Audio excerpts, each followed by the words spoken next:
ఈరోజు మన సాక్షిలో వైఎస్ఆర్ బీమా బాగుంది. మా సీఎం గారి ఫోటో కూడా నీట్గా ఫస్ట్ టైం మేకప్ కూడా చేసి పెట్టారు. ఇందులో ఒక నోట్ చేయవలసిన పాయింట్ ఏంటంటే ప్రతి పాలసీకి PMJJBY కింద కేంద్ర ప్రభుత్వం ఇచ్చే 50% వాటా ఇప్పుడు లేనప్పటికీ మానవతా దృక్పథంతో దేశంలో ఎక్కడా లేని విధంగా ప్రతి ఖర్చు రాష్ట్ర ప్రభుత్వమే భరిస్తూ ఉచిత బీమా అమలు చేస్తుంది. ఓకే, ఇదేమీ లేదు. బేసిక్గా గతంలో ఉన్నదాన్నే మనం అనుకున్నట్టే ఈ పేపర్ అడ్వర్టైజ్మెంట్ కోసం పేరు మార్చింది. బట్ స్పెసిఫిక్గా ఏం చెప్పారంటే మరి ఈ PMJJBY లేనప్పటికీ కూడా చేస్తున్నామని చెప్పి అన్నారు. మరి అంత స్పెసిఫిక్గా రాశారు. అది నిజంగా మరి ఎన్నో స్కీములకి జగనన్న గోరుముద్ద లేకపోతే వీధి దీపాలు అసలు ప్రతి స్కీమ్కి కూడా ఒక రకంగా ఒక నిజం ఏం చెప్పారంటే కొన్ని తెలియకుండా కొన్ని నిజాలు చెప్పేస్తున్నారు మా పేపర్లో. కేంద్ర ప్రభుత్వం ప్రతి పాలసీకి ఇచ్చే 50%, 60% వాటా దీనికి లేదు అని అన్నారు. అంటే మరి వాటా ఉన్నప్పుడు గతంలో నేను కూడా చెప్పా, ఆ వాటా ఉన్నప్పుడు ఆ ప్రధానమంత్రి గారి ఫోటో కానీ ప్రధానమంత్రి అన్న పేరు కానీ లేదంటే ఆ కన్సర్న్ డిపార్ట్మెంట్కి సంబంధించింది కానీ మనం వేస్తే చాలా బాగుంటుందని చెప్పడం జరిగింది. మరి వేయమన్నప్పుడు అది వేయరు.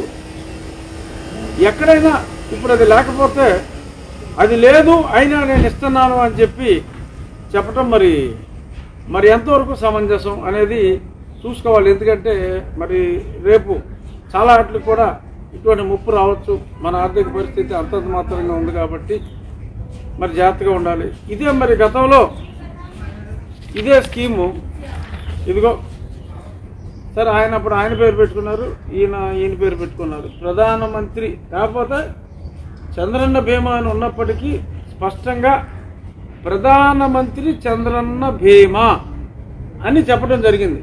అంటే ఎవరైతే కేంద్ర ప్రభుత్వ సహాయం ఉందో ఆయనకి ఇంపార్టెన్స్ ఇస్తూ ఈయన ఫోటో కూడా వేసుకున్నారు. తప్పులేదు, ఇద్దరు ప్రభుత్వ హెడ్లు పేరు వేసుకున్నారు. అలాగే ఈ కంటెంట్ కూడా అంటే ఇది చిన్న బొమ్మ అయిపోయింది. గతంలో ఏదైతే ఉందో అదే పాయింట్. అలా ఏంటంటే వాళ్ళు ఇవ్వకపోయినా మేము సొంతంగా ఇస్తున్నాం అని చెప్పుకోవటం జరిగింది. ఇప్పుడు నేను గతంలో పార్లమెంట్లో కూడా దీని మీద ఈ బీమా అది తగ్గించడం జరిగింది. అది మీరు కన్సిడర్ చేయాలి అని చెప్పడం కూడా జరిగింది. ఇప్పుడైనా కూడా మనం రిప్రజెంట్ చేసుకుంటే అది తిరిగి మనం తెచ్చుకునే అవకాశాలు ఉన్నాయి. మరి రేపొద్దున ఒకవేళ మా శ్రమ ఫలించి ఆ అమౌంట్ వస్తే మరప్పుడు అడ్వర్టైజ్మెంట్ వాపస్ తీసుకుంటారా, మరి లేదంటే మళ్ళీ పేపర్లో మళ్ళీ ఇంకో అడ్వర్టైజ్మెంట్ వేసుకుంటారా అనేది చూద్దాం. ఏదైనప్పటికీ ప్రధానమంత్రి గారి పేరు లేకుండా ఈ మిగిలిన పథకాలకి సరే దీనికంటే వాళ్ళ వాటా లేదు కాబట్టి వేయలేదు అన్నారు కాబట్టి ఇచ్చినప్పుడు ఎందుకు వేయలేదు అని ప్రశ్నిస్తున్నాను. ఆ ఇచ్చిన పథకాలకైనా చక్కగా మీ ఫోటో మీ తండ్రి గారి ఫోటో పక్కన అలా మోడీ గారి ఫోటో కూడా ఉంటే చాలా బాగుంటుంది. మరి నేనే ఎందుకు అడుగుతున్నాను, వేరే వాళ్ళు ఎందుకు అడగట్లేదు అంటే అది నాకు తెలియదు. ఇది పార్టీలకు అతీతంగా కేంద్ర ప్రభుత్వాన్ని రిప్రజెంట్ చేసేది ప్రధానమంత్రి కాబట్టి, రాష్ట్ర ప్రభుత్వాన్ని రిప్రజెంట్ చేసేది ముఖ్యమంత్రి కాబట్టి సరే మీరు ఫోటోలు వేసుకోవచ్చు అని నేను భావిస్తున్నాను. పార్టీలకు అతీతంగా ఇది నేను ఇస్తున్న సలహా. ఇక ఈరోజు ముఖ్యమైన అంశం, చాలా స్పష్టంగా నేను మాట్లాడాలనుకున్న అంశం, ఎంతోమంది హిందువుల మనోభావాల్ని గత కొద్ది నెలలుగా చెప్పాలంటే ఒక 18 నెలలుగా కుదిపేస్తున్న అంశం. సరే దేవాలయాల మీద దాడులు అన్నిటి గురించి మాట్లాడుకున్నాం. ఆ దాడుల గురించి కూడా ఇవాళ సబ్జెక్ట్లో మనం పక్కన పెడితే ఇక్కడ ఒక జీవో లాస్ట్ ఇయర్ రిలీజ్ చేశారు. వీలైతే ఫోకస్ చేయండి ఈ జీవోని. బట్ చిన్న అక్షరాలు కనపడకపోవచ్చు, కానీ నేను మీకు చెప్తాను, ఎక్స్ప్లెయిన్ చేస్తాను. ఏంటంటే all the collector and district magistrates in the state are informed that providing honorarium to pastors at rupees 5,000 per month is one of the promises made in the manifesto regarding Christian minorities, and also informed that no survey on the number of pastors was made so far in Andhra Pradesh. Therefore, all the collector and district magistrates in the state are requested to enumerate the pastor particulars through village volunteers and furnish the detailed report in the prescribed pro formas within 15 days. This may be treated as most immediate. So, ఈ ప్రకారముగా Christian మత వ్యాప్తికి మన రాష్ట్ర ప్రభుత్వం ఆయన election promises చేశారట. But అయ్యా, ఎలక్షన్ ప్రామిసెస్ చేసేటప్పుడు మీరు పార్టీ స్థాపించినప్పుడు అక్కడ ఒక అండర్టేకింగ్ ఉంటుంది, నేను రాజ్యాంగానికి అనుగుణంగా ఉంటాను అని. రాజ్యాంగానికి విరుద్ధంగా మీరేదైనా ప్రామిసెస్ చేస్తే ఎలక్షన్ సమయంలో పార్టీ రద్దు అయ్యే అవకాశం కూడా చాలా ఎక్కువగా ఉంది. మనం రాజ్యాంగం గురించి తెలుసుకోకుండా మీ నోటికి వచ్చినట్టు మీరు మీ పార్టీ సిద్ధాంతం మన పార్టీ సిద్ధాంతం అని చెప్పి మీరు చెప్పినప్పటికీ కూడా ఆ ప్రమాదమే కాకుండా ఇప్పుడు మత వ్యాప్తికి, అంటే పాస్టర్స్ అంటే ఎవరండి, వాళ్ళు వాళ్ళ మతం గురించి చెప్పుకుంటారు చర్చిల్లో. సో వారికి మీరు హానరేరియం ఇవ్వటం అంటే వారి మత వ్యాప్తికై ప్రభుత్వ సొమ్ముని, ప్రజల సొమ్ముని మీరు దుర్వినియోగం చేయటం కింద వస్తుంది. ఇది రాజ్యాంగ విరుద్ధం. నిన్న చర్చిలకి డబ్బులు ఇచ్చారు, మీరు వచ్చిన కొత్తలోనే ఒక 3 కోట్లు ఎంతో రిలీజ్ చేశారు. మళ్ళీ అలా చర్చిలకి డబ్బులు రిలీజ్ చేసుకుంటున్నారు, అది రాజ్యాంగ విరుద్ధం. మరి ఇలాగా పాస్టర్స్ కూడా మీరు ఈ రకంగా ప్రజల సొమ్ముని ఇవ్వటం, సరే కరోనా సమయంలో ఏదో వచ్చింది, ఒకసారి ఇచ్చారు, పూజారులకి ఇచ్చారు, పాస్టర్లకి ఇచ్చారు. సరే 1.8% ఉన్న క్రిస్టియన్ పాపులేషన్కి 30,000 మంది పాస్టర్లు ఉన్నారు. మరి 88% ఆన్ రికార్డ్ చెప్పేది, మరి 33,000 దేవాలయాలే ఉన్నాయి. సో దీన్ని బట్టి నిజమైన క్రిస్టియన్ శాతం ఎంత, అది ఎందుకు ఇలా పెరిగిపోతుంది? మరి ప్రభుత్వం చేస్తున్న ప్రాపగేషను, అలాగే మరి కొన్ని ఊర్లకి రావద్దు, ఇక్కడ అంతా మేము హిందువులే ఉన్నాము, మీరు మత ప్రచారానికి రావద్దు అని బోర్డులు పెట్టినప్పటికీ కూడా వాళ్ళ మీద కూడా కేసులు పెడుతున్నారని చెప్పి ఒక ప్రముఖ జర్నలిస్ట్ గారు కూడా గత 2-3 రోజుల క్రితం మాట్లాడటం జరిగింది. ఆ ప్రముఖ జర్నలిస్టు మరి మన పార్టీకి, మన ప్రభుత్వానికి తీవ్రమైన మద్దతుదారు అయినప్పటికీ కూడా ఈ విషయంలో ఆ ప్రముఖ జర్నలిస్ట్ గారు విభేదించడం జరిగింది. సో ఇలా ఒక మతాన్ని ప్రోత్సహించడం అనేది రాజ్యాంగ విరుద్ధం. సో రాజ్యాంగం విరుద్ధమైన పనులు చేసి మీరు ఇబ్బందుల్లో పడి మిమ్మల్ని ఎంతో ప్రేమతో ఎంచుకున్న ప్రజల్ని ఇబ్బంది పెట్టే పరిస్థితి తెచ్చుకోవద్దు. ఇది మంచి పద్ధతి కాదు. ఈ ట్రెండ్కి మనం ఈ పునాది స్టేజ్లోనే మనం అరికట్టకపోతే, నేను చెప్తున్నాను, మన హిందువులందరికీ కూడా దేవాలయాల్లో, అన్ని దేవాలయాల్లో మనం ఉదయం వినే పాట ఏమిటండి? ఎంఎస్ సుబ్బలక్ష్మి గారిది సుప్రభాతం. కౌసల్య సుప్రజ రామ పూర్వ సంధ్య ప్రవర్తతే ఉత్తిష్ట నరసార్థూల కర్తవ్యం దైవ మాన్వికం. విన్నారు కదా, రెగ్యులర్గా వింటారు కదా. ఇప్పుడు ఈ ట్రెండ్ని అరికట్టకపోతే యేసయ్య మరియ తనయ, యేసయ్య మరియ తనయ పూర్వ సంధ్య ప్రవర్తతే అని మనం పాడుకోవలసిన పరిస్థితి తీసుకొచ్చే ప్రమాదం ఉంది. అంటే ఆ శ్లోకం ఏంటంటే, విశ్వామిత్రుల వారు రాముల వారిని యాగ పరిరక్షణకి తీసుకెళ్లేటప్పుడు కౌశల్య తనవుడైన ఒక రామ, నీవు నీ సంధ్యా కార్యక్రమాలను నిర్వర్తించి ఈ లోకరక్షణ కోసం నువ్వు బయలుదేరాలి అని చెప్పి విశ్వామిత్రుల వారు ఒరిజినల్గా మాట్లాడిన శ్లోకం అది. సో దాన్ని ఈరోజు ఇదే పరిస్థితి, ఇలాగే మత ప్రచారానికి పాస్టర్లకి మన డబ్బులు ఇచ్చి ప్రచారం చేసి, అలాగే మన డబ్బులు ఇచ్చి చర్చీలు కట్టించుకుని ఇవన్నీ చేస్తే వాళ్ళ గుళ్ళో వాళ్ళ చర్చిల్లో ఈ పాట ఎలాగో పెట్టుకుంటారు. కానీ ఇది ఇంకా ఇంకా మనం హిందువులందరూ ఐక్యమై మరి మనం ఇటువంటి చర్యల్ని, రాజ్యాంగ వ్యతిరేక చర్యల్ని we all respect other religions, fine, nothing wrong.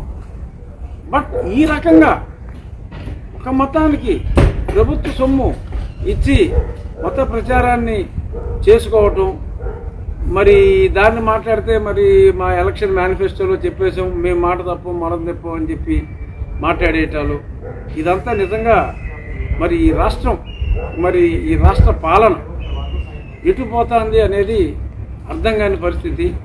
ఇకనైనా హిందువులందరూ కూడా మేల్కొనాల్సిన అవసరం ఎంతైనా ఉంది. దయచేసి హిందువులారా ఆలోచించండి. మనకు మత సామరస్యం ఉంది, పరమత సహనం ఉంది, ఉండాలి, మన రాజ్యాంగం ప్రకారం ఉండాలి, అందులో ఎటువంటి తప్పు లేదు, అది చాలా అవసరం. కానీ రాజ్యాంగాన్ని వ్యతిరేకిస్తూ ఒక మతాన్ని ఈ రకంగా ప్రోత్సహిస్తున్న ప్రభుత్వపు దుందుడుకు మతోన్మాద చర్యల్ని మనం హిందువులందరూ ఏకమై ఆపవలసిన పరిస్థితి ఉంది. సో ఈ పర్టికులర్ ఇష్యూ మీద this diversion of funds for religion and religious propagation shall be stalled. My request to eminent NGOs and the protectors of Hindu religion, please file a bill in the court. న్యాయస్థానాల్లోనే మనకి న్యాయం జరగాలి. దానికి ఎవరైనా న్యాయవాదులు, మంచి న్యాయవాదులు, అంటే ఇవాళ ఉన్న న్యాయవాదులు ఫీజులు ఇవ్వలేం, కానీ ఎవరైనా మంచి హృదయంతో ముందుకు వస్తే whatever is the actual cost, ఆ కాస్ట్ మా సనాతన స్వదేశీ సేన తరపున మేము ఇవ్వడానికి రెడీగా ఉన్నాం. దయచేసి few eminent lawyers who have got concern for Hindu religion. Hindu మతం చెప్పాలంటే ఒక మతం కాదు, it's a way of life, అదొక జీవన విధానం, అదొక సనాతన ధర్మం. ఆ సనాతన ధర్మాన్ని గౌరవించే వాళ్ళు ఎవరైనా ముందుకు వస్తే let us all fight together for this kind of constitutional violations being done by the government. దయచేసి మరొక్కసారి దీన్ని మీరు సహృదయంతో అర్థం చేసుకుని ఈ మతోన్మాదానికి మనం ఆనకట్ట వేయాలి. ఇక ఇంకొక ప్రధాన అంశం, అమెరికాలో ఎలక్షన్లు వస్తున్నాయి, మనకు అందరికీ తెలిసిందే, ట్రంప్ గారి election. So Trump and Biden ఎలక్షన్స్లో ఇంతకుముందు లేదు, ఇప్పుడు చాలా స్పష్టంగా బ్యాలెట్ పేపర్లో మన తెలుగుకు కూడా ఒక స్థానాన్ని ఇవ్వటం జరిగింది. అది నిజంగా చాలా శుభ పరిణామం. ఇది అఫ్కోర్స్ అంత క్లియర్గా కనపడతల్లా, బట్ మీరు నెట్లో చూసుకుంటే కనపడుతుంది. అమెరికా సైతం తెలుగు భాషను గుర్తించినందుకు తెలుగు భాషాభిమానులకి శుభాకాంక్షలు కూడా వారు చెప్పడం జరిగింది. నిజంగా ఎంతో తెలుగు వారందరూ సంతోషంతో ఉప్పొంగిపోవలసిన క్షణాలు, మరి అలాగే బాధపడవలసిన క్షణాలు కూడా మన రాష్ట్రంలో తెలుగు భాషని సమూలంగా మాతృభాషలో బోధన, అంటే ఒకసారి అప్ టిల్ ప్రైమరీ ఎడ్యుకేషన్ మాతృభాషలో బోధన అనేది ప్రతి దగ్గర కూడా చాలా అవసరం అని చెప్పి మన కేంద్ర ప్రభుత్వం న్యూ ఎడ్యుకేషన్ నేషనల్ ఎడ్యుకేషన్ పాలసీలో ఉంది, అలాగే రాజ్యాంగంలో కూడా ఉంది. ఉన్నప్పటికీ కూడా రాజ్యాంగాన్ని చులకనగా భావించే మన ఇప్పటి ప్రభుత్వం దాన్ని కూడా సమూలంగా నిర్మూలిస్తామని చెప్పడం జరిగింది. అది కుదరదు అని చెప్పి హైకోర్టు ఆల్రెడీ కొట్టివేసింది, సుప్రీంకోర్టులో స్టే ఇవ్వటం కూడా జరగలేదు. మరి ఇప్పుడు నవంబర్ 2వ తారీఖు నుంచి మరి పాఠశాలల్లో ప్రారంభం అని చెప్పారు. సో ఒక రోజు ఉంటాయి, ఒకరోజు కొన్ని తరగతులు, ఇంకో రోజు కొన్ని తరగతులు అని. ఓకే, అదంతా మరి ఆ కరోనా ప్రికాషన్స్ అన్ని జాగ్రత్తగా తీసుకుంటే పర్వాలా. ఇప్పుడు సమస్యల్లా ఏ మీడియం ఆఫ్ ఎడ్యుకేషన్లో తీసుకుంటారు. నేను కొంతమంది సంబంధిత అధికారులతో మాట్లాడటం జరిగింది. మరి అందులో వారికి క్లారిటీ లేదు మీడియం ఆఫ్ ఎడ్యుకేషన్ మీద. ఎందుకంటే రాష్ట్ర ప్రభుత్వం గతంలో జీవో ఇచ్చింది, ఇక నుంచి ఈ తరగతులకి ఇంగ్లీష్ మీడియం అని చెప్పడం జరిగింది స్పష్టంగా. ఆ జీవోని వెనక్కి తీసుకోవాలా. ఇంకా this will be again contempt of court. మరి కంటెంప్ట్ ఆఫ్ కోర్ట్ అని ఎవరైనా అని ఆ కంటెంప్ట్ని స్వీకరిస్తే మరి మీరేమంటారు? అయ్యయ్యో నేనంత ఉత్తముడు అసలు ఈ దశాబ్దంలో కాదు, ఈ శతాబ్దంలో కాదు, అసలు ధరిత్రి పుట్టిన తర్వాత ఇంత మహానుభావుడు పుట్టలేదు, ఇన్ని సంస్కరణలు మేము చేస్తూ ఉంటే ఈ కోర్టులు అడ్డం పడిపోయినాయని మళ్ళీ మీరు మాట్లాడతారు, మళ్ళీ తిరిగి దాడి చేస్తారు కోర్టుల మీద. ఆలోచించండి. ఒకసారి ఒక కోర్టు కొట్టివేసింది, సుప్రీంకోర్టుకి వెళ్ళారు, మీకు స్టే ఆర్డర్ ఇవ్వలేదు. గట్టిగా నువ్వు స్టే అడిగితే అసలు ఎప్పుడే పిటిషన్ కూడా డిస్మిస్ చేస్తామని చెప్పడం కూడా జరిగింది. సో మరి స్టే ఆర్డర్ లేనప్పుడు తక్షణం my request to the state government are to the education department is release a circular cancelling your earlier GO and till whenever Supreme Court decides, if at all they decide in your favor, that is fine. But as of now, adhere to the constitution, adhere to the legal provisions. దయచేసి ఒక circular issue చేసి medium of education ఇమ్మీడియట్గా ఆ జీవోని మీరు cancel చేసి implement చేయండి.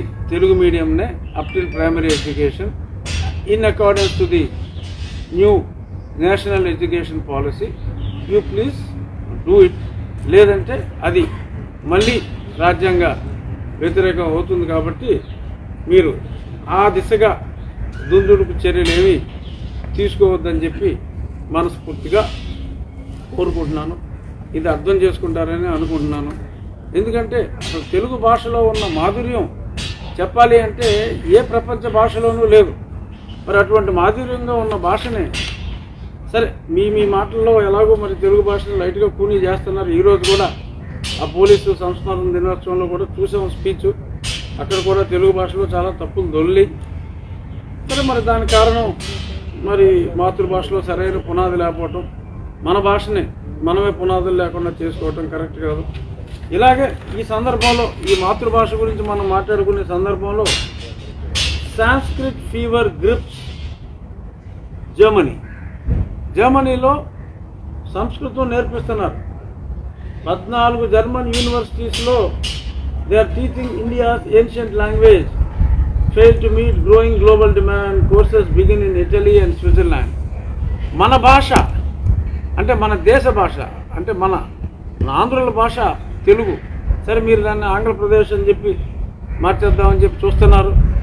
మరి ఒకప్పుడు మన దేశంలో రామరాజ్యం అనేవారు. దాన్ని మీరు చేపడుతున్న చర్యలు, మీరు ప్రపోజ్ చేసిన హానరోరియంస్, మీరు చర్చలకు ఇస్తున్న డబ్బులు చూస్తే మరి రామరాజ్యాన్ని క్రీస్తు రాజ్యం చేస్తారేమో అన్న అనుమానం కూడా మరి ప్రజలందరికీ వస్తుంది. ఒక పక్క మన భారతదేశ సంస్కృతిని అలాగే సంస్కృతాన్ని కూడా, ఎందుకంటే సంస్కృత శ్లోకాల్లో ఎంతో అర్థం ఉంది. ఒక 2 లైన్ల శ్లోకాలకి అర్థం రాయాలి అంటే కొన్ని పేజీలు పడుతుంది. అటువంటి అర్థం, ఎంతో పెద్ద అర్థం నిబిడీకృతమై ఉన్న శ్లోకాలు. భగవద్గీత చెప్పాలి అంటే భగవంతుడు శ్రీకృష్ణుడు అర్జునుడికి ఉపదేశించింది సుమారు 700 శ్లోకాలు. బట్ 700 శ్లోకాలని మనం విశదీకరిస్తే ఒక్కొక్క శ్లోకానికి అర్థం చెప్పుకోవాలి అంటే ఎన్నో పేజీలు మనకు పడుతుంది. అటువంటి గొప్ప భాష సంస్కృతం. ఆ సంస్కృత భాషని వారు ఇతర దేశాల వాళ్ళు ఇప్పుడు నేర్చుకుని మన విజ్ఞానాన్ని, మన శాస్త్రాన్ని, మనం హిందూ మతంలో ఉన్న గొప్పతనాన్ని తెలుసుకోవడానికి వారందరూ ప్రయత్నిస్తున్నారు. చూడబోతే ఈ ఇంగ్లీష్ మీడియంని 1వ క్లాస్ నుంచే తీసుకొచ్చి ఇది కూడా మరి దిస్ ప్రొపగేషన్ ఆఫ్ క్రిస్టియానిటీలో ఒక భాగమా అని ప్రజలకి ఇప్పుడు అనుమానాలు చాలా ఎక్కువ అవుతున్నాయి. తల్లిదండ్రులు అడిగారు కాబట్టి మేము ఇస్తున్నాం అంటే కరెక్ట్ కాదు. ఒక జాతిని నిర్వీర్యం చేసే ప్రయత్నం, ఒక మతాన్ని అంటే ఒక హిందూయిజంని, ఒక జీవన విధానాన్ని నిర్మూలించే ప్రయత్నంగా ఈ చర్యల్ని భావించాల్సిన అవసరం ఎంతైనా ఉంది. తల్లిదండ్రులు అడిగారు అంచేత చేస్తున్నానంటాం కరెక్ట్ కాదు. ఇప్పుడు మీరు ఏదన్నా ఒక మాదక ద్రవ్యాన్ని ఎవరికైనా కుర్రోళ్ళకి ఇస్తానంటే అడుగుతారు. కుర్రోళ్ళు ఇంతమంది అడుగుతున్నారని చెప్పి మీరు ఇచ్చేస్తారా? అది మంచిది కాదు కనుక మనం ఇవ్వం. ఇది అంతే. తెలియక లేకపోతే మీ మాటల్లో మీ మాయలో పడో ఈ ఇంగ్లీష్ మీడియంలోనే చిన్నప్పటి నుంచి చదువుకుంటే పెద్ద పెద్ద ఉద్యోగాలు వచ్చేస్తాయనో ఇవన్నీ చెప్పిన మీదట ఎవరో కొంతమంది అమాయకులు నమ్ముండొచ్చు. కానీ ప్రజలు కోరుకున్నంత మాత్రాన, ఆ రకంగా కోరుకున్నంత మాత్రాన దాన్ని మీరు ఈ రకంగా వక్రీకరించడం న్యాయస్థానాలు ఒప్పుకోలేదు, ఒప్పుకో కూడా. సో దయచేసి ఈ మతోన్మాదాన్ని మీరు ప్రే చేసుకోండి. Your a Christian, what is wrong? Okay, you felt it's a good religion, nothing wrong, you practice. మర్చిపోయా ఈ సందర్భంలో కూడా వచ్చింది. నిన్న కోర్టులో మా ప్రీతం ముఖ్యమంత్రి జగన్మోహన్ రెడ్డి గారు ఆ తిరుపతిలో డిక్లరేషన్ ఇవ్వకపోతే ఎవరో కోర్టుకు వెళ్ళారు, డిక్లరేషన్ ఇవ్వలేదు, దో ఈస్ ఏ క్రిస్టియన్ అని. సరే, చట్టం ముందు మరి చట్టానికి సాక్ష్యాలు కావాలి కాబట్టి ఏంటి సాక్ష్యం? జగన్మోహన్ రెడ్డి గారు క్రిస్టియన్నే అంటానికి సాక్ష్యం ఏంటి అని. మరి నాకు తెలిసినవి కొన్ని, మరి ఎవరో కేసు వేశారో నేను కరెక్ట్గా ఫాలో అవ్వలేదు, ఇందాక చూసా. నాకు తెలిసినవి కొన్ని వారు సంతకం ముఖ్యమంత్రిగా సంతకం పెట్టినప్పుడు, సరే ప్రార్థనల్లో అన్ని మతాల వారిని పెట్టినప్పటికీ ముఖ్యమంత్రిగా సంతకం పెట్టినప్పుడు పక్కన బైబిలే పెట్టుకున్నారు. వారి తల్లిగారు కూడా బైబిల్ని విజయమ్మ గారిని వేరువేరుగా చేసి మనం చూడలేం. Nothing wrong. She believed in Bible, she believed in Christianity. So Bible పట్టుకుని వితౌట్ బైబుల్ ఆవిడ ఫోటోలు కూడా పెద్దగా లేవు. సో కాబట్టి అదొక సాక్ష్యంగా భావించవచ్చు. పైగా ఆయన ఎఫిడవిట్లో కూడా స్కూల్ సర్టిఫికేట్స్లో కూడా డెఫినెట్గా ఉండే ఉంటుంది. ఆ స్కూల్ సర్టిఫికేట్లో కూడా క్రిస్టియన్ అనే ఉంటుంది. పైగా మా ప్రీతమ ముఖ్యమంత్రి గారి వివాహం కూడా పులివెందుల్లో వేలాది ప్రజల మధ్యన, రాజశేఖర రెడ్డి గారు అందరూ ఉన్నప్పుడు నేను అటెండ్ అవ్వలేదు, బట్ వేలాది ప్రజల మధ్యన అది జరిగింది. అది క్రిస్టియన్ సంప్రదాయం ప్రకారమే జరిగింది. ఇందులో ఎన్నో వేల మంది ప్రజలు సాక్షులు ఉన్నారు. సో ఆ సర్టిఫికేట్స్ అన్నీ చూస్తే అర్థమైపోతుంది. చూద్దాం మరి. ఇలా మరి వెంకటేశ్వర స్వామి దగ్గర డిక్లరేషన్ ఇవ్వాలి అని చెప్పి అంత స్పష్టంగా ఎండోమెంట్స్ రూల్ ఉన్నప్పుడు డిపార్ట్మెంట్ రూల్నే, అంటే గవర్నమెంట్ ఇచ్చిన రూల్ని వైలేట్ చేసినందుకు మరి కోర్టు వారు ఏ రకంగా స్పందిస్తారో చూడాలి. మరి అక్కడ కొంతమంది మంత్రులు ఇచ్చిన మరి మాటలు సరిపోతాయా, లేదు మరి ఆ చైర్మన్ హోదాలో ఉన్న మా ప్రీతమ ముఖ్యమంత్రి గారి పినతండ్రి గారు ఇచ్చిన సర్టిఫికేషన్ భక్తి అనేది మనసులో ఉండాలి కానీ కాగితాల మీద సంతకం పెడితే కాదని ఏదో ఆ టైప్లో ఏదో చెప్పారు ఆయన కూడా. మరి అది సరిపోతుందా అనేది మనం చూడాలి. డెఫినెట్గా ఈ కోర్టులో ఒక బాధ్యత కలిగిన పదవిలో ఉన్నప్పుడు ప్రభుత్వంలో ప్రభుత్వం తీసుకున్న నిర్ణయాల్ని వారే విస్మరించడం అన్నది సరైన పద్ధతి కాదు. ఇక ఇంకో చిన్న మాట, నిన్న జడ్జి గారు మన పిఎస్ఏ స్వామి గారు బొక్కాశ్రీ మన ఆనంద్ కుమార్ స్వామి గారు ఒక పుస్తకం రాశారు. ఏంటది? క్యాస్ట్ క్యాప్చర్ అని, అంటే పొలం క్యాప్చర్ చేసిన దాని మీద నిన్న ఒక పేజీ ప్రచురించారు. ఆ పేజీ గురించి మనం చర్చించాం. తర్వాత నేను కొంచెం ఆ పుస్తకంలో మిగిలిన పేజీలు అన్నీ కూడా చూడటం జరిగింది. గమ్మత్తు ఏంటంటే ఆయన పుస్తకం రాసింది ఆ క్యాస్ట్ క్యాప్చర్ అన్నది ఇప్పుడు ఏ సామాజిక వర్గం అయితే నిన్న కూడా మనం చర్చించుకున్నాము, 777 777 పోస్టింగ్స్, ఆ సామాజిక వర్గం గురించి ఆయన ఆల్మోస్ట్ సుమారు ఒక 100 పేజీల పైన ఆ సామాజిక వర్గం గురించి వాళ్ళ క్యాప్చర్ గురించి రాశారు. యాక్చువల్గా title is intended for that particular సామాజిక వర్గం.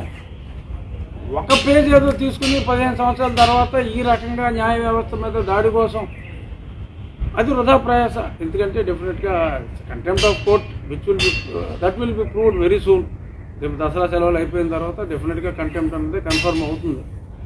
బట్ ఆ బుక్ గురించి కూడా మరి చాలామంది క్యాప్చర్ బై క్యాస్ట్ అంటే మరి ఇంకో రకంగా అర్థం చేసుకుంటారేమో. ఆ పుస్తకం మిగిలిన కాగితాలు కూడా మరి సాక్షి వారు మరి వారికి అవసరం లేదు కాబట్టి ప్రచురించకపోవచ్చు.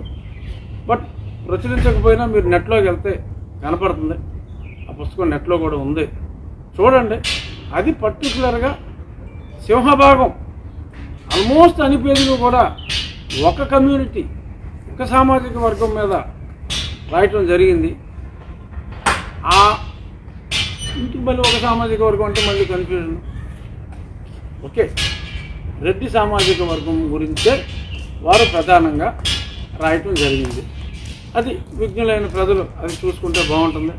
అలాగే నిన్న ఓకే టైం అయిపోతుంది, పాలాభిషేకాలు చేయమని చెప్పి ఒక దిశానిర్దేశం. ఇది ఎంత హాస్యాస్పదం అంటే, నా ఫోటోకి పాలాభిషేకం చేయండి అని చెప్పి ప్రభుత్వం నుంచి ఇన్స్ట్రక్షన్స్. నా ఫోటో అంటే నా ఫోటో కాదు, ప్రభుత్వం వాళ్ళు ఇచ్చిన ఇన్స్ట్రక్షన్. మా ముఖ్యమంత్రి గారి ఫోటోకి ఈయన ఒక్క ఫోటోకే బాగోదని అలా అంబేద్కర్ గారికి, పూలే గారికి కూడా ఏంటి అసలు ఉన్న కార్పొరేషన్ బదులు సొసైటీలు పెట్టి, సొసైటీ కార్పొరేషన్ అని చెప్పి ఒక పేరు పెట్టి ఏదో 10 మందికి అందులో డైరెక్టర్లు అని చెప్పి ఇచ్చి ఆహా ఓహో అసలు బ్రహ్మాండం భద్రైపోయింది, అసలు ఇటువంటి అసలు పూలే గారికి డిపాజిట్లు లేవు, అంబేద్కర్ గారికి డిపాజిట్లు లేవు అనే రీతిలో పాలు పోయించుకోవాలని చెప్పి చూసా. ఆ ప్రభుత్వ కార్యక్రమం ఎక్కడైనా అది పబ్లిసైజ్ చేస్తే పట్టుమని 1000 వ్యూస్ కూడా లేవు. దీన్ని బట్టి ఏంటి అర్థమైంది, ప్రజల మనసుల్లోంచి రావాలి, పాలు పోయాలని తప్ప మనం పాలు పోసి ఫోటోలు పంపితే మిమ్మల్ని బాగా చూసుకుంటామని చెప్పి ఎంత చెప్పినా కూడా ఆ పాలు పోసిన వాళ్ళు ఇద్దరే ఉంటారు, అది పట్టించుకునేవాడు కూడా ఎవడో ఉండడు. ప్రజల మనసుల్లోంచి వచ్చేలాగా చూడండి, ఉన్న కులాలని కలపండి. నేను కూడా చెప్పేది నా పర్సనల్ అభిప్రాయం, బీసీలందరూ ఒకటిగా ఉంటేనే మనుగడ. మీకు తెలియని కులాలని కులానికి ఒక సొసైటీ పెట్టి, సొసైటీ మీరైనా పెట్టుకోవచ్చు, ప్రభుత్వం పెట్టాల్సిన అవసరం లేదు. సొసైటీగా పెడితే మీకు ఒరిగి ఏమీ లేదు. మీద ఏదైనా లోన్లు తీసుకుంటే మరి ఎలా జరుగుతుందనంటే చూడాలి మనం వెండి తెర మీద. ఎందుకంటే ఎస్సీ కార్పొరేషన్కి ఇవ్వాల్సిన నిధులు కూడా ఇవ్వట్లేదు. ఎస్సీ ఎస్టీ విద్యార్థులను విదేశాలకు పంపిన వాళ్ళకి ఫీజులు లేవు, బెస్ట్ స్కూల్స్కి ఫీజులు లేవు. మిమ్మల్ని మీరు మోసం చేసుకున్నట్టు 56 పెట్టేశారని చెప్పి మీరందరూ ఇక్కడ బీసీ నాయకులందరూ, బీసీ మంత్రులందరూ చప్పట్లు కొట్టేసి మీరు అడౌట్ చేసేసినంత మాత్రాన ప్రజలు క్లియర్గా గమనిస్తున్నారు, ఉన్నవారిని అందరినీ విభజిస్తున్నారు. బీసీలని డివైడ్ అండ్ రూల్ పాలసీలో విభజిస్తున్నట్టుగా ఉంది తప్ప దీనివలన ప్రజలందరినీ సంఘటితం చేస్తే వచ్చే బెనిఫిట్స్ పొలిటికల్గా అయినప్పటికీ కూడా ఇలా విడగొడితే ఇప్పుడు వచ్చే పరిస్థితి లేదు. సో కాబట్టి పాలు పోస్తున్న ప్రజలారా, పాలు అంటే వాళ్ళు అడిగితేనే పోస్తున్నారు, అది వేరే విషయం. మీరు కూడా జాగ్రత్తగా ఆలోచించి సమాజాన్ని ఎలాగ బాగు చేయాలి అనే దాని మీద ప్రయారిటీ ఇచ్చి సూచనలు చేయండి. Let us move towards a good society where ఈ కులాలకి కాస్త అతీతంగా, కులం అవసరమే కాదంటలా, పూర్వ రోజుల్లో కులాలు ఇవన్నీ ఒక పర్పస్ కోసం వచ్చింది. ఏ కులమో ఎక్కువ కాదు, ఏ కులము తక్కువ కాదు. సరే సామాజిక పరిస్థితుల దృష్ట్యా కొన్ని ఇబ్బందులు ఉన్నాయి కాబట్టి ఇప్పుడు అంబేద్కర్ గారు పెట్టిన రిజర్వేషన్ సిస్టమ్తో ఇప్పుడు అందరూ ఒకటైపోయాం. ఇప్పుడు సరే కొన్ని నార్థన్ స్టేట్స్లో ఇంకా కొన్ని ఇబ్బందులు ఉన్నాయని అంటున్నారు, కానీ అందరూ కూడా సామాజికంగా ఒకటైపోయిన తర్వాత ఇంకా బీసీల్లో 56 మంది ఉన్నారని అన్ని పేర్లతోటి మనం పిలుచుకుని మర్చిపోయిన కులాలని ఇంతలాగా గుర్తు తీసుకొచ్చి ఈ అంత మంచి పద్ధతి అని చెప్పి మరి నాకైతే అనిపించలేదు. మరి ప్రజలారా, విజ్ఞులైన ప్రజలారా, మీరు కూడా ఆలోచించండి. ఇక ఈరోజు మంచి మాట అంటే how we are concluding this is, నేను ప్రధానమంత్రి గారికి కూడా ఒక లేఖ ఈరోజే రాయటం జరిగింది. ఆంధ్రాలో కాన్స్టిట్యూషనల్ వైలేషన్ ఏ రకంగా జరుగుతుంది, మరి 1.8% ఉన్న ఆన్ పేపర్ 1.8% ఉన్న క్రిస్టియన్స్కి 30,000 చర్చిలు ఎలా వచ్చినాయి? మరి 30,000 పాస్టర్లు ఎక్కడి నుంచి వచ్చారు? ఆన్ పేపర్ 88% ఉన్న హిందువులకి మరి 33,000 గుళ్ళే ఎందుకున్నాయి? అంటే ఎక్కడో లెక్క తప్పింది కదా. సో ఎక్కడ తప్పింది అనేది 2021 సెన్సస్లో మీరు సరిగ్గా చూడాలి. అలాగే అన్యాయంగా రాజ్యాంగ ఉల్లంఘన చేసి మరి చర్చిలకి రాష్ట్ర ప్రభుత్వం డబ్బులు ఇవ్వటం ఏంటి అన్నదాని మీద క్షుణ్ణంగా అధ్యయనం చేసి తగిన చర్యలు తీసుకోవాలని చెప్పి ప్రధానమంత్రి గారికి నేను లేఖ రాయటం జరిగింది.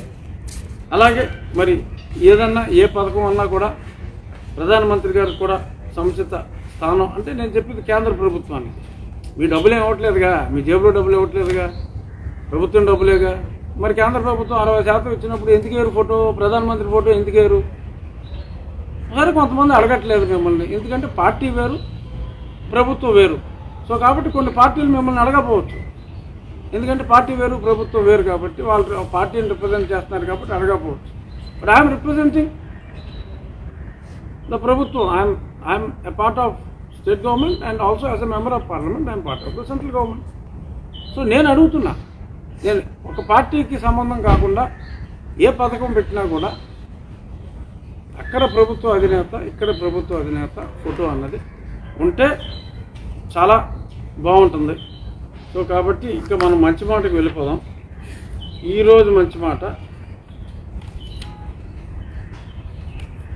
ఎదుటవారితో పోటీతత్వం ఉండాలి కానీ ఎదుటవారిని నాశనం చేసే మనస్తత్వం. ఎందుకంటే అది ఎదుటవారికే కాదు నీకు కూడా చాలా ప్రమాదకరం. అది పోటీతత్వం అవసరం కానీ నాశనం చేసే మనస్తత్వం మంచిది కాదు అనేది స్వామి వివేకానంద. ఆయనకి ఇప్పుడు ఇదేదన్నా ఇప్పుడు ఎక్కడన్నా సూట్ అవుతుందేమో అని మీకు ఏమన్నా అనిపిస్తే మరి అది స్వామి వివేకానంద గారి ఆధ్యాత్మికంగా ఆయనకున్న ఆధ్యాత్మిక శక్తితో పరిస్థితులు ఊహించి ముందే రాసిన మంచి మాటగా భావించాలి. ఇది ఆయన రాసిన మాట. నేను ప్రజలందరికీ రోజుకో మంచి మాట, మనం రచ్చబండ పెట్టుకున్నప్పుడల్లా ఒక మంచి మాట అనుకున్నాం కాబట్టి ఈ మంచి మాట ఇది చూసి ఎవరైనా కొందరు మారితే ఆ స్వామి వివేకానంద గారి ఆశయం సిద్ధిస్తుంది. చూద్దాం, మరి కొందరన్నా ఇది చూసి మారతారేమో చూద్దాం.